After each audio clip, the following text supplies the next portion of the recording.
Hello again, and welcome to the Patreon exclusive video for September. Today we're going to draw a Japanese anemone bloom. A delicate late summer bloom that always feels so elegant and airy on the page. I'll show you how to sketch it step by step using just a pen and paper.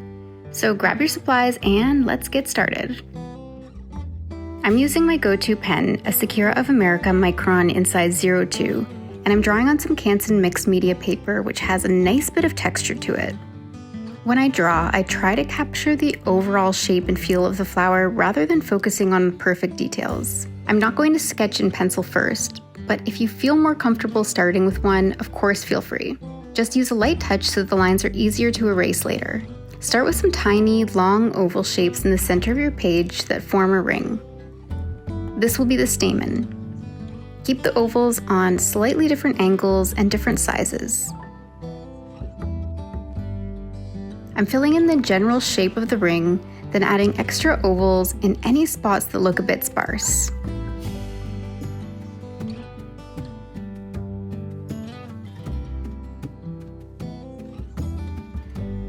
Next, fill in the center of the stamen with a mound of petals.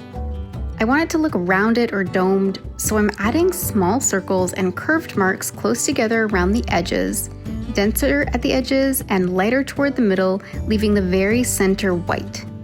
This will create the effect of light hitting the high part of the petals and shadow falling lower down. Now let's add some petals. Japanese anemone usually have 5, but don't worry about making them perfectly even. Real blooms have petals that are slightly different shapes and sizes. Each petal is widest at the middle, with softly curved outer edges.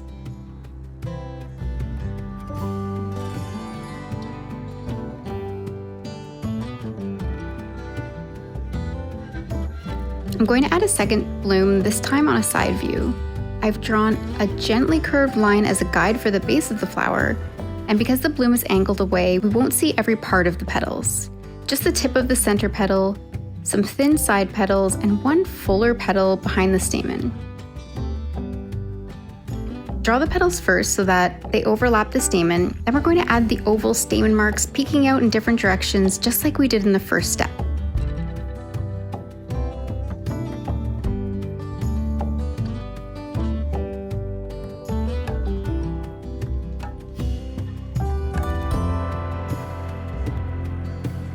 Japanese anemone often grow in clusters on a single stem. I'm choosing a central spot on the page where the stems will meet. Draw 2 lines close together for the first stem, extending downwards from the bloom. Then add another stem behind it with a rounded bud at the tip.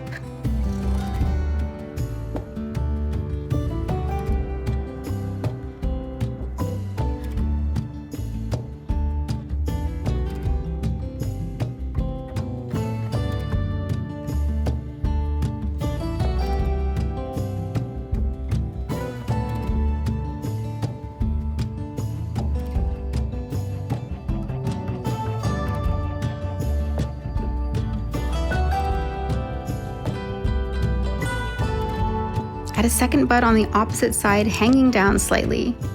We're going to connect them all back to that central point.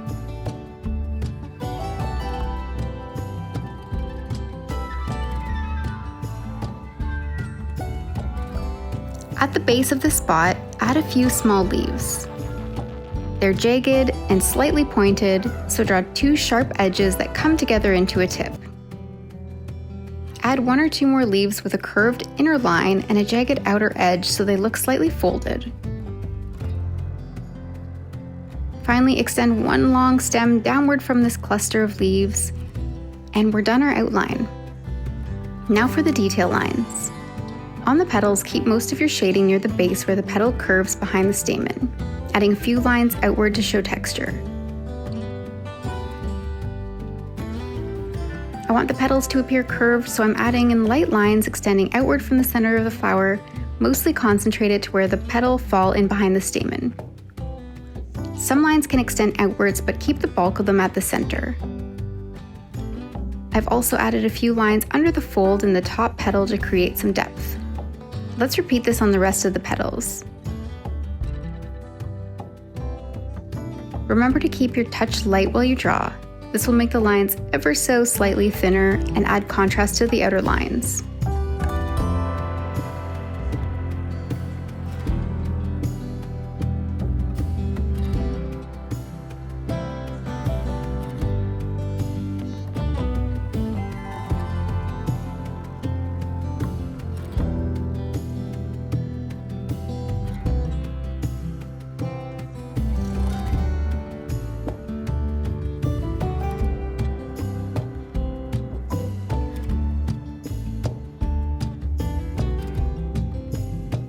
For the leaves, I'm going to keep them really simple in this drawing.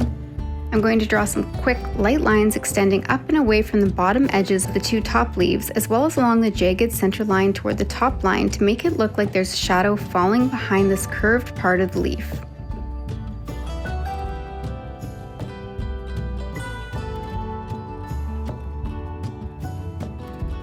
For the bottom leaf, draw some angled lines extending from the center vein outwards toward the edges, making sure to keep some white space. This will help create the look of a curve within the leaf, as well as the white areas, as the white areas will read as light. Finally, we can add some texture to the stem by drawing some broken lines along the length of it, darkening them up a bit at the very base of each bloom and where the stem meets the leaves to create more variance within the shadow.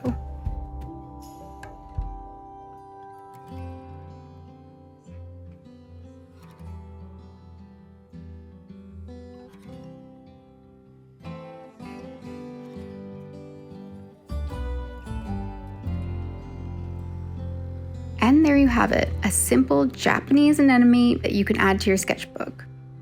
I hope you enjoyed drawing along with this. Don't forget to share your final drawings in our Flower Club chat on Patreon. See you again soon.